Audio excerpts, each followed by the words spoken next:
नमस्कार। रेडियो इन्द्रेणीको समाचारमूलक बिहानी प्रस्तुति रेडियो पत्रिका हाम्रो परिवेशमा सहकर्मी कल्पनासँगै म छविको तपाईलाई हार्दिक स्वागत छ। इन्द्रेणी एफएम 92.4 मेगाहर्जबाट उत्पादन तथा प्रसारण भइरहेको हाम्रो परिवेशमा हामी विभिन्न समाचारका साथ उपस्थित छौं। दाङबाट प्रकाशित अखबार, अनलाइन संस्करणमा प्रकाशित समाचार तथा रेडियो इन्द्रेणीको समाचार डेस्कमा तयार पारिएका समाचारहरूको संगालो हाम्रो परिवेश तपाईँ इन्द्रेणी एफएम 92.4 मेगाहर्ज, इन्द्रेणी fm.com.np मोबाइल एप्लिकेशन, सामाजिक सञ्जाल तथा दाङ देउखुरीको गढवामा रहेको रेडियो साझा आवाज 88.3 मेगाहर्ज र रेडियो राप्ती 98.4 मेगाहर्ज लालमटियाबाट पनि एकैसाथ हामीलाई अहिले सुनिरहनु भएको छ। हाम्रो परिवेश सुरु गरौं आजका प्रमुख खबर शीर्षकहरूबाट। लुम्बिनी प्रदेशको स्थायी राजधानी व्यवस्थापनका लागि 3 पालिकाको विभिन्न स्थानको अध्ययन सुरु। नेपाल भारत जोड्ने दाङ देउखुरीको लमही कोइलाबा सड़क खण्ड निर्माणको काम सकियो। पुरानो भन्सार नाका हेर्न जानेको भीड़ बढ्दै। कोरोना भाइरसका कारण सल्यानको धार्मिक तथा पर्यटकीय स्थलको रूपमा परिचित खैराबाङ भगवतीको मन्दिर यस वर्ष बडा दशैंमा नखुल्ने, दाङका शक्तिपीठ पनि खुल्ने सम्भावना अत्यन्तै कम। कोरोना भाइरसका कारण दाङमा 15 वर्षीय किशोरको उपचारको क्रममा नेपालगञ्जमा मृत्यु। जिल्लामा हिजो थप 26 जनामा कोरोना संक्रमण पुष्टि। दाङको बबई गाउँपालिका अन्तर्गत सञ्चालित सम्पूर्ण सामुदायिक तथा संस्थागत विद्यालय आजबाट पुनः बन्द। र बाँकेमा प्रहरी हौलदार घुस रकम सहित पक्राउ। बिहिबार पक्राउ गरिएको अवैध सुनसहित अभियुक्त र सवारी भन्सार कार्यालय पठाइयो। आज हामीलाई दाङबाट प्रकाशित दैनिक पत्रिका, युगबोध, गोरक्ष, गणतन्त्र, राप्ती पोस्ट दैनिक पत्रिका स्टुडियोमा प्राप्त छ। पत्र पत्रिकाले छापेका समाचार र समाचार शीर्षकतर्फ लागौं। राप्ती पोस्ट दैनिकले आजको अंकमा थाई राजधानीका लागि प्राविधिक अध्ययन सुरु, परीक्षणमा जाने 25% कोरोना पुष्टि शीर्षकको समाचार प्रकाशित गरेको छ। बैंक र खानेपानी सील शीर्षकको अर्को समाचार पनि राप्ती पोस्ट दैनिकले आजको अंकमा समेटेको छ भने युगबोध दैनिकले आजको अंकमा राजधानी व्यवस्थापनमा जुट्यो पूर्वाधार प्राधिकरण, यो महिनाभित्रै जग्गाको लगत पठाउन निर्देशन शीर्षकको समाचार तस्बिर सहित पहिलो पृष्ठमा प्रकाशित गरेको छ। कोरोना संक्रमित महिला र किशोरको मृत्यु शीर्षकको अर्को समाचार पनि प्रकाशित गरेको छ। एकै दिन 5,000 बढी संक्रमित थपिए, दाङमा थपिए 26। तर स्वास्थ्य तथा जनसंख्या मन्त्रालयले अस्ति र हिजोको संयुक्त जोडेर 93 संक्रमित थपेर अर्को तथ्याङ्क दिएको छ। तर दाङमा भने हिजो 26 मात्रै संक्रमित थपिएका हुन्। गणतन्त्र दैनिकले आजको अंकमा कोरोना संक्रमित सांसद चौधरीको स्वास्थ्यमा गम्भीर समस्या शीर्षकको समाचार प्रकाशित गरेको छ भने पत्र पत्रिकाले छापेका साझा समाचारको रूपमा हिजो राजधानी व्यवस्थापनका लागि पूर्वाधार प्राधिकरणले स्थलगत अध्ययन गरेको समाचार पनि अरू पत्रिकामा छापिएको छ। गणतन्त्र दैनिकले पनि थाई राजधानीको व्यवस्थापनका लागि अध्ययन सुरु शीर्षकको समाचार प्रकाशित गर्दा गोरक्ष दैनिकले आजको अंकमा विज्ञ टोली भालुवाङमा ल्यान्ड पुलिङ सुरु शीर्षकको सोही समाचार अर्को शीर्षक दिएर छापेको छ। दिशा व्यवस्थापन गर्न डीपीआर लमही नगरपालिकाको समाचार आजको अंकमा गोरक्ष दैनिकले छापेको छ। बबई गाउँपालिकाका विद्यालय आजबाट कालका लागि बन्द शीर्षकको समाचार पनि प्रकाशित गरेको छ। विभिन्न शीर्षक सहितका समाचार आजको हाम्रो परिवेशमा छ। सुरुमा हामी थाई राजधानी व्यवस्थापनका लागि प्राधिकरणको टोलीले हिजो विभिन्न स्थानहरूको अध्ययन अवलोकन गरेको छ। सोही समाचारलाई पहिलो समाचार बनाएका छौं। लुम्बिनी प्रदेशको स्थायी राजधानी राप्ती उपत्यका देउखुरीमा पहिलो कार्यालयको रूपमा पूर्वाधार विकास प्राधिकरणको कार्यालय स्थापना गरिनु भएको छ। यो कार्यालयले नै राजधानीमा पूर्वाधार विकासका लागि योजना निर्माण गर्नेछ। प्राधिकरणले राजधानी क्षेत्रको स्थलगत अवलोकन र कार्यालय राख्ने ठाउँको बारेमा जानकारी लिएको छ। हिजो प्राधिकरणका प्रमुख कार्यकारी अधिकृत ध्रुव मजगया सहित प्राविधिकको टोलीले स्थलगत अवलोकन सहित सम्बन्धित सरकारवाला निकायसँग छलफल गरेको छ। राप्ती गाउँपालिकाको राप्ती प्राविधिक शिक्षालय परिसर, बराखुटी, लालमटिया, घण्टदेव, पाखापानी, सिद्धगंगा नगरपालिकाको लापी, सातमारा, गढुवा गाउँपालिकाको कालकाटे पश्चिम क्षेत्रको अवलोकन गरेको छ। राप्ती गाउँपालिकाका अध्यक्ष निमानन्द सुवेदी, सिद्धगंगा नगरपालिकाका प्रमुख सूर्य प्रसाद अधिकारी, लुम्बिनी प्रदेशसभा सदस्य इन्द्रजित थारूले पूर्वाधार विकास प्राधिकरण सहितको टोलीलाई सम्भावित क्षेत्रको अवलोकन गराउनु भएको हो। प्रदेश पूर्वाधार प्राधिकरणका प्रमुख कार्यकारी अधिकृत ध्रुव मजगया, मुख्यमन्त्री कार्यालयका सचिव भरतमणि सुवेदी, प्रदेश पूर्वाधार प्राधिकरणका बासु पौडेल, गौतम बुद्ध विमानस्थल भैरवाका निर्देशक टेकराज पोखरेल, राप्ती गाउँपालिकाका प्रमुख प्रशासकीय अधिकृत शुभाराम रिजाल, तीनवटा पालिकाका जनप्रतिनिधि तथा कर्मचारी लगायतको सहभागिता रहेको थियो। सुरुमा त हामीले प्राधिकरणको कार्यालय राख्नेछौँ, त्यसपछि मास्टर प्लानको काम अघि बढ्नेछ, पूर्वाधार विकास प्राधिकरणका प्रमुख कार्यकारी अधिकृत मजगयाले भन्नुभयो। पहिला प्राधिकरणको कार्यालय बस्छ, अहिले कार्यालय राख्ने घर खोजेछौँ। महत्वपूर्ण काम राजधानीको मास्टर प्लान बनाउने र त्यसपछि पूर्वाधार निर्माणमा अघि बढिने मजगयाले जानकारी दिनुभएको छ। राजधानी व्यवस्थापनमा जुट्यो पूर्वाधार प्राधिकरण शीर्षकको यो खबर आजका सबै पत्र पत्रिकाले यो खबरलाई छापेका छन्। पूर्वाधार विकासमा बढी पछिल्ला समय कामहरू सम्पन्न भइरहेका छन्। नेपाल भारत जोड्ने दाङ देउखुरीको लम्है कोइलाबार सड़क खण्ड निर्माणको काम अब सकिएको छ। लामो समयदेखि प्रतीक्षामा रहेको सो सड़क खण्डको निर्माणको काम सकिएपछि अहिले आवागमन निकै सहज बनेको छ। हुलाकी सड़क बनेपछि लम्हैबाट कोइलाबारसम्मको यात्रा सहज मात्र होइन, छिटो छरितो र विश्वसनीय पनि बन्न सफल भएको छ। सड़क कालोपत्री भएपछि 45 मिनटमै लम्है कोइलाबास आउजाउ गर्न सकिने स्थानीयले बताउन थालेका छन्। लुम्बिनी प्रदेशको राजधानी रहने दाङको देउखुरी उपत्यकाबाट भारतसँग जोडिएको सबैभन्दा नजिकको नाका अहिले कोइलाबास नाका बनेको छ। लम्है बजारबाट कोइलाबाससम्मको दूरी 33.5 किलोमिटर मात्रै छ। कपिल वस्तुको कृष्णनगर पुग्न दाङबाट 80 किलोमिटर र नेपालगंजको जमुनाहा पुग्न 125 किलोमिटर दूरी पार गर्नु पर्दछ। 33.5 किलोमिटरमै भारत पुग्न सकिने भएपछि अहिले नागरिक थप हर्षित बनेका छन्। सन् 2017 को जुन महिनाबाट लम्है कोइलाबास सड़क निर्माणको काम शुरू भएको थियो। सन् 2019 को डिसेम्बर महिनामा काम सक्ने लक्ष्य लिएको थियो, तर कोरोना महामारीले गर्दा काममा केही अवरोध भएपछि झण्डै 10 महिना ढिलो गरी सड़क निर्माणको काम सम्पन्न भएको हो। सड़क निर्माणको जिम्मा कुमार कालिका जेबीले 76 करोड़मा पाएको थियो। कम्पनीको साइट इन्चार्ज राजेन्द्र श्रेष्ठका अनुसार सम्झौता भएको करिब 6 महिनासम्म विभिन्न कठिनाइका कारण काम शुरू हुन नसके पनि अहिले सबै काम सम्पन्न भएको छ। बाटो कालोपत्रे बनेकाले अब फेरि कोइलाबासमा चहल पहल बढ्ने अपेक्षा दाङवासीले गरेका छन्। अहिले सड़क कालोपत्रे भएसँगै दाङको पुरानो भन्सार नाका हेर्न जानेको आन्तरिक पर्यटकको भीड़ उल्लेख्य रूपमा लाग्न थालेको छ। अब त्यहीबाट पनि आय आर्जनको र आर्थिक गतिविधि सुचारू गर्न सके दाङले भविष्यमा ठूलो आर्थिक फड्को मार्न सक्ने नागरिकको विश्वास छ। इन्द्रेणी न्यूज डेस्कमा समाचार रहेको छ। बबी गाउँपालिका अन्तर्गत सञ्चालित सम्पूर्ण सामुदायिक तथा संस्थागत विद्यालयहरू पुनः बन्द हुने भएका छन्। कोरोना भाइरस महामारीको कारण लामो समयदेखि बन्द भएर गत असोज 11 गतेदेखि सञ्चालन हुँदै आएका विद्यालय समुदाय स्तरमा छिटपुट रूपमा कोरोना भाइरस पोजिटिभ देखिएकाले बालबालिकाहरूको स्वास्थ्यलाई ध्यानमा राखी आजदेखि अर्को सूचना जारी नभएसम्म विद्यालय बन्द गर्ने निर्णय भएको बबी गाउँपालिकाका शिक्षा शाखाले सूचना जारी गरी जानकारी दिनुभएको छ।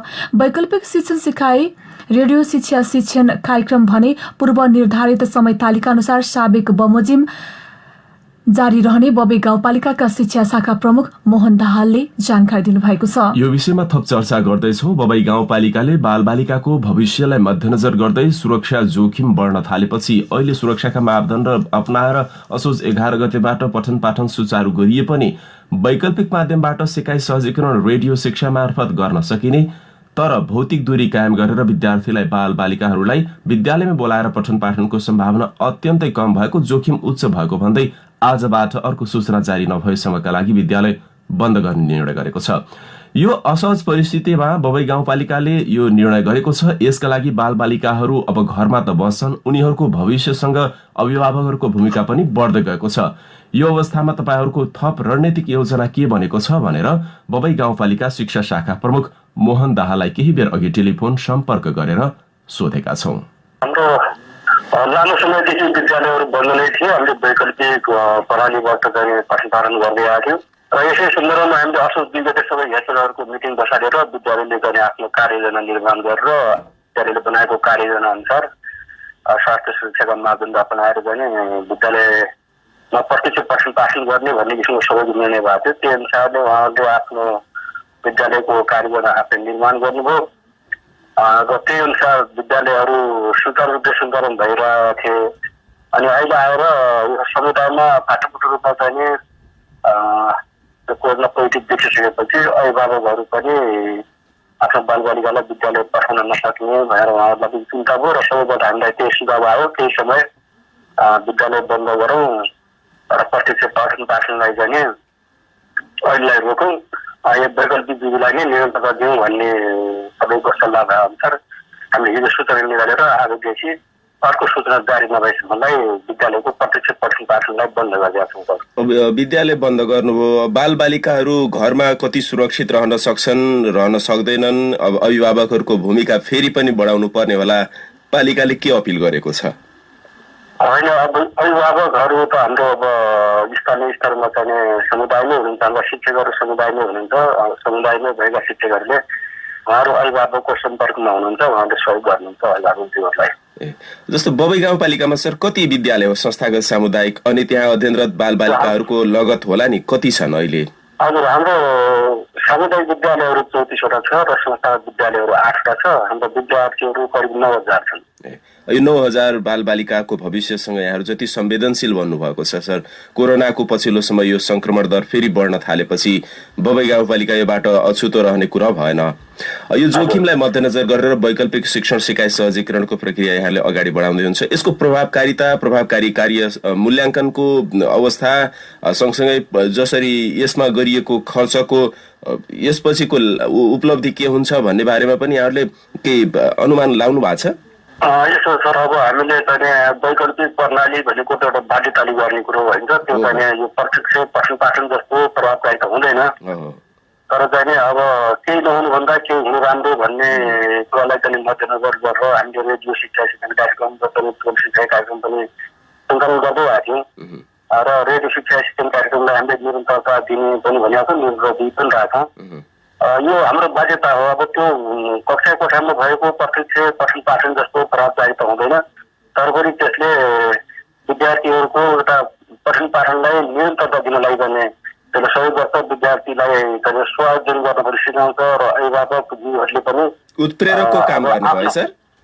हजुर हजुर सर, यो अवस्थालाई जसरी मध्यनजर गर्दै यहाँहरू जुन अवस्थाबाट संवेदनशील बनेर बालबालिकाको स्वास्थ्य, उनीहरूको भविष्यप्रति गम्भीर बन्नुभएको छ नि सर, मैले समग्रमा बुझ्न खोजेको के हो भने बबई गाउँपालिकामा जति पनि बालबालिकाहरू छन् पठन पाठनमा सरिक हुने, ती बालबालिकाहरूको भविष्य के हुन्छ भन्ने भन्दा पनि अहिलेको अवस्थाबाट बालबालिकालाई कसरी सुरक्षित बनाउन सकिन्छ भन्ने कुरामा यहाँहरूको बढी ध्यान केन्द्रित भएको देखेँ।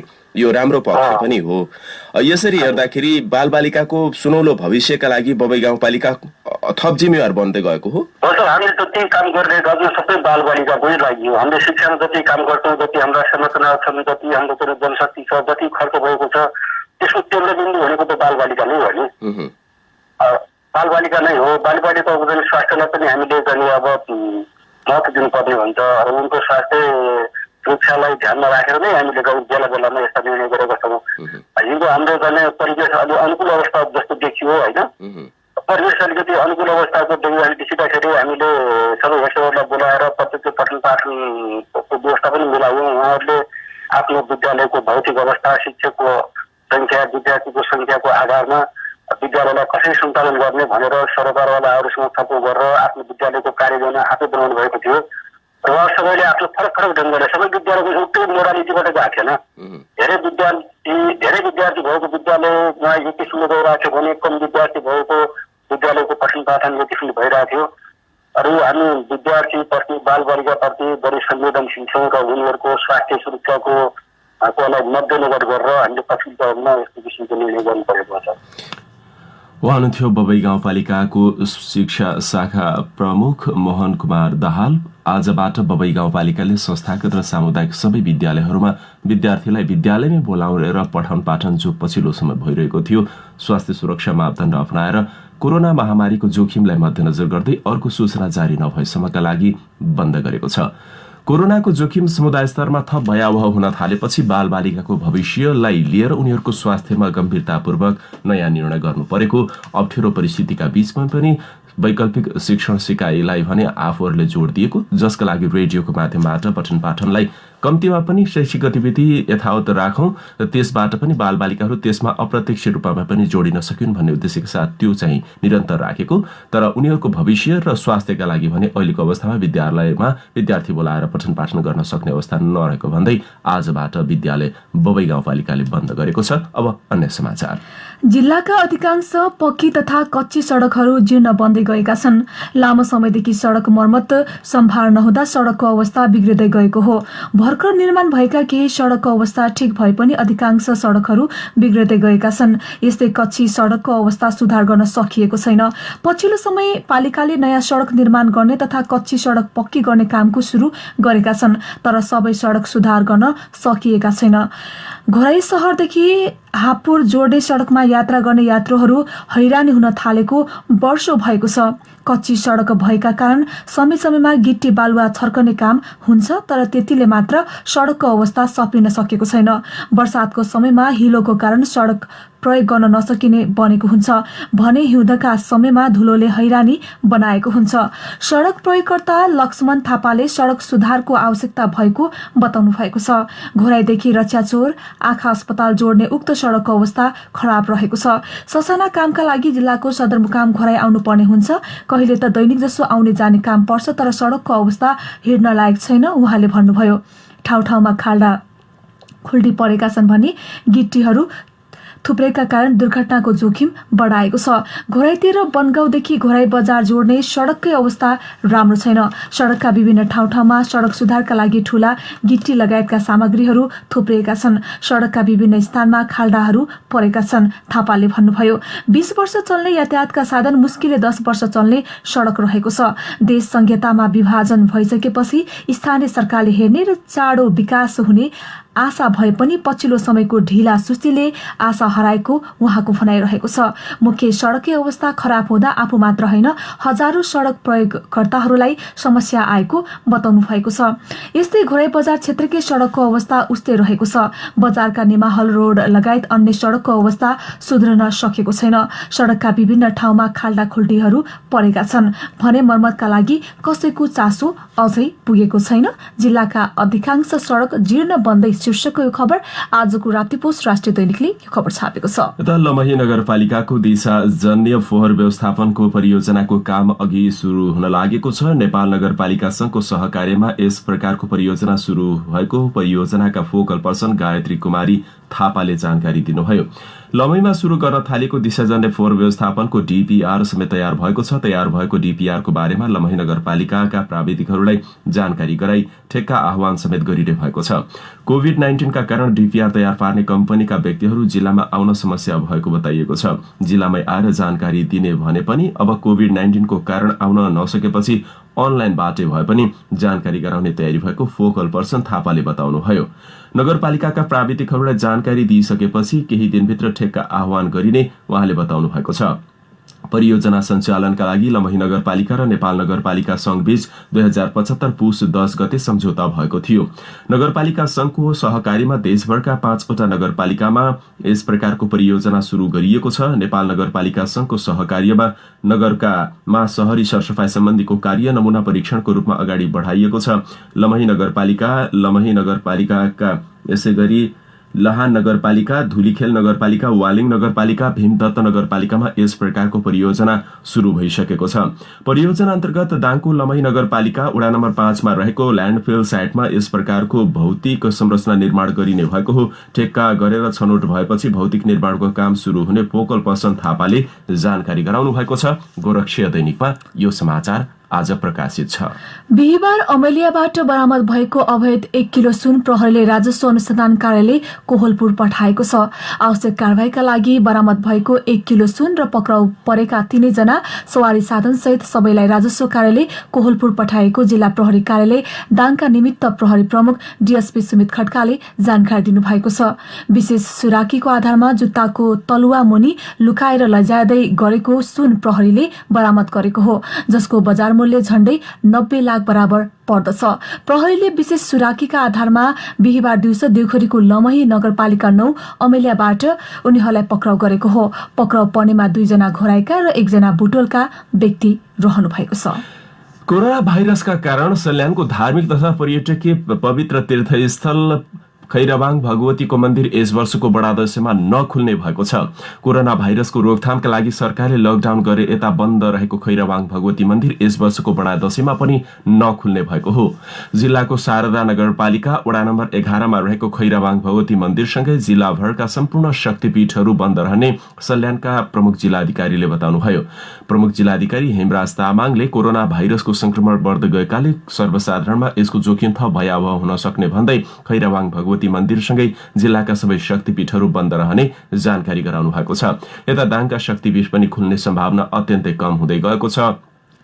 दशैंका बेलामा खुल्ने बढी भीड़भाड़ हुने शक्तिपीठहरू अहिलेको अवस्थालाई मध्यनजर गर्दै खुल्ने सम्भावना अत्यन्तै कम भएको बताइएको छ। कोरोना महामारीका कारण अहिले नित्यकर्म बाहेक आम नागरिकहरूका लागि यसपटक मन्दिर तथा शक्तिपीठ खुल्ने सम्भावना दाङमा पनि कम हुँदै गएको हो। दाङका 15 वर्षीय कोरोना संक्रमित किशोरको उपचारका क्रममा नेपालगञ्जमा मृत्यु भएको छ। घरै उपमहानगरपालिका 3 गोगली निवासी 15 वर्षीय किशोरको बाँकीको नेपालगञ्ज मेडिकल कलेज शिक्षण अस्पतालमा मृत्यु भएको हो। उपचारका लागि नेपालगञ्ज मेडिकल कलेजमा जानुभएको उहाँलाई यही असोज 20 गते कोरोना संक्रमण पोजिटिभ देखिएको थियो।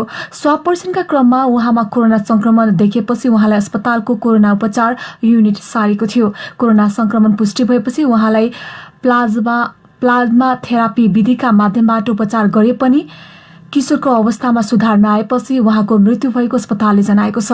यो सँगै दाङमा कोरोनाबाट मृत्यु हुनेको संख्या 6 जना पुगेको छ। यस्तै रूपन्देहीकी एक कोरोना संक्रमित महिलाको उपचारका क्रममा हिजो दाङमा मृत्यु भयो। रूपन्देहीको तिलोत्तमा नगरपालिका वडा नम्बर 3 की 66 वर्षीय महिलाको हिजो बिहान 8 बजे उपचारकै क्रममा मृत्यु भएको स्वास्थ्य कार्यालय दाङले जानकारी गराएको छ।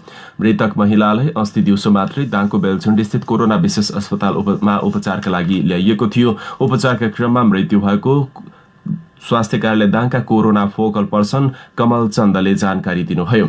जिल्ला बाहिरबाट आएर उपचारका लागि दाङमा मृत्यु भएको यो घटना भने पहिलो घटना रहेको छ। यस्तै लमैमा रहेको राष्ट्रिय वाणिज्य बैंक र खानेपानी उपभोक्ता संस्थालाई सील गरेको छ। लमैमा रहेको राष्ट्रिय वाणिज्य बैंकमा कार्यरत कर्मचारीमा पनि कोरोना पुष्टि भएपछि शुक्रबारदेखि बैंक सील गरेको हो भने लमैमा रहेको लमही खानेपानी तथा सरसफाई संस्था आजबाट सील गरिने भएको छ। लमही बजारको सुपरमार्केट रहेको व्यस्त रोडमा रहेको राष्ट्रिय वाणिज्य बैंक शाखा कार्यालय लमहीमा कार्यरत एकजना महिलामा कोरोना पुष्टि भएपछि बैंक सील गरेको हो। कोरोना देखिएपछि शुक्रबारबाट बैंक सील गरेको बताइएको छ। बैंकमा कार्यरत अन्य कर्मचारीहरूको पनि स्वाब परीक्षण गराउनु पर्ने भएकाले उक्त नतिजा नआउन्जेलसम्म बैंकका सबै सेवाहरू बन्द गरिएको छ। दाङमा हिजो थप 26 जनामा कोरोना संक्रमण पुष्टि भएको छ। राप्ती स्वास्थ्य विज्ञान प्रतिष्ठानमा 86 जनाको स्वाब परीक्षण गर्दा जिल्लाका विभिन्न ठाउँका गरी 26 जनामा कोरोना संक्रमण पुष्टि भएको स्वास्थ्य कार्यालय दाङका कोरोना फोकल पर्सन कमल चन्दले रेडियो इन्द्रेणीलाई बताउनुभयो। कोरोना पुष्टि हुनेमा सबैभन्दा धेरै घोराही उपमहानगरपालिकाका 15 जना, तुलसीपुर उपमहानगरपालिकाका 7 जना, लमही नगरपालिकाका 1 जना, यसैगरी बंगलाचुली बबई गढुवा गाउँपालिकाका 1 जनामा कोरोना संक्रमण पुष्टि भएको छ। यो सँगै दाङमा कोरोना संक्रमण हुनेको संख्या 1447 पुगेको छ। तीमध्ये 1129 जना पनि निको भई घर फर्किसकेका छन्। अब 313 जना संक्रमित विभिन्न आइसोलेसनमा उपचार रहेकोमा 278 जना भने होम आइसोलेसनमा रहेका छन्। संक्रमित मध्ये दाङका 6 जनाको हिजोसम्म मृत्यु भएको छ। यसैबीच स्वास्थ्य तथा जनसंख्या मन्त्रालयले पत्रकार सम्मेलनका क्रममा दाङमा हिजो 93 जनामा कोरोना संक्रमण पुष्टि भएको जानकारी गराएको थियो, जसमा 24 जना महिला र 69 जना पुरुष रहेको बताएको छ। यद्यपि 93 जना अस्ति र झन अस्तिको विवरण समेटेर हिजो स्वास्थ्य तथा जनसंख्या मन्त्रालयले सार्वजनिक गरेको हो। दाङमा भने हिजो सक्रिय कोरोना संक्रमित पुष्टि हुनेको संख्या 26 मात्रै रहेको थियो। इन्द्रेणी न्यूज डेस्कमा समाचार छ। गएको 24 घण्टामा देशभर अहिलेसम्मकै सबैभन्दा धेरै संख्यामा कोरोना भाइरसका संक्रमितहरू भेटेका छन्। पछिल्लो 24 घण्टामा देशभर 5008 जनामा कोरोना संक्रमण पुष्टि भएको छ। 19320 जनाको पीसीआर परीक्षण गर्दा 5008 जनामा कोरोना पुष्टि भएको स्वास्थ्य तथा जनसंख्या मन्त्रालयले जनाएको छ। यो सँगै नेपालमा कोरोना संक्रमण हुनेको संख्या 1,05,684 पुगेको छ। यस्तै गएको 24 घण्टामा 1229 जना निको भएर घर फर्किएर डिस्चार्ज हुनुभएको छ भने निको हुनेको संख्या 74,252 रहेको छ। अब नेपालमा 30,818 जना सक्रिय संक्रमित रहनु भएको छ। यसले पछिल्लो 24 घण्टामा 14 जना कोरोना संक्रमितको मृत्यु भइसकेको छ। स्वास्थ्य तथा जनसंख्या मन्त्रालयका अनुसार हालसम्म कोरोना संक्रमणका कारण मृत्यु हुनेको संख्या 614 पुगेको छ। यिनै विविध समाचारका साथ हामी हाम्रो परिवेशको अब अन्त्यमा छौं। जाँदा जाँदै प्रमुख समाचार शीर्षक फेरि एकपटक। लुम्बिनी प्रदेशको स्थायी राजधानी व्यवस्थापनका लागि 3 पालिकाको विभिन्न स्थानको अध्ययन सुरु। नेपाल भारत जोड्ने दाङ देउखरीको लमही कोइलाबार सड़क खण्ड निर्माणको काम सकियो। पुरानो भन्सार नाका हेर्न जानेको भीड़ बढ्दै। कोरोना भाइरसका कारण सल्यानको धार्मिक तथा पर्यटकीय स्थलका रूपमा परिचित खैराबाङ भगवती मन्दिर यस वर्षको बडा दशैंमा नखुल्ने दाङका शक्तिपीठ पनि खुल्ने सम्भावना अत्यन्तै कम। दाङको बबे गाउँपालिका अन्तर्गत सञ्चालित सम्पूर्ण सामुदायिक तथा संस्थागत विद्यालय आजबाट पुनः बन्द। दाङका 15 वर्षीय कोरोना संक्रमित किशोरको उपचारका क्रममा नेपालगञ्जमा मृत्यु। जिल्लामा हिजो थप 26 जनामा कोरोना संक्रमण पुष्टि। र बाँकेमा प्रहरी हवलदार घुस रकम सहित पक्राउ। बिहिबार पक्राउ गरिएको अवैध सुन सहित अभियुक्त र सवारी भन्सार कार्यालय बाँके पठाइयो। हवस् त हाम्रो परिवेशको समय आजलाई सकियो। हामीलाई सुनेर साथ दिनुहुने यहाँहरू सबै श्रोतालाई धेरै धन्यवाद। सहकर्मी कल्पना अनि म छवि आज्ञा माग्छौं। नमस्कार।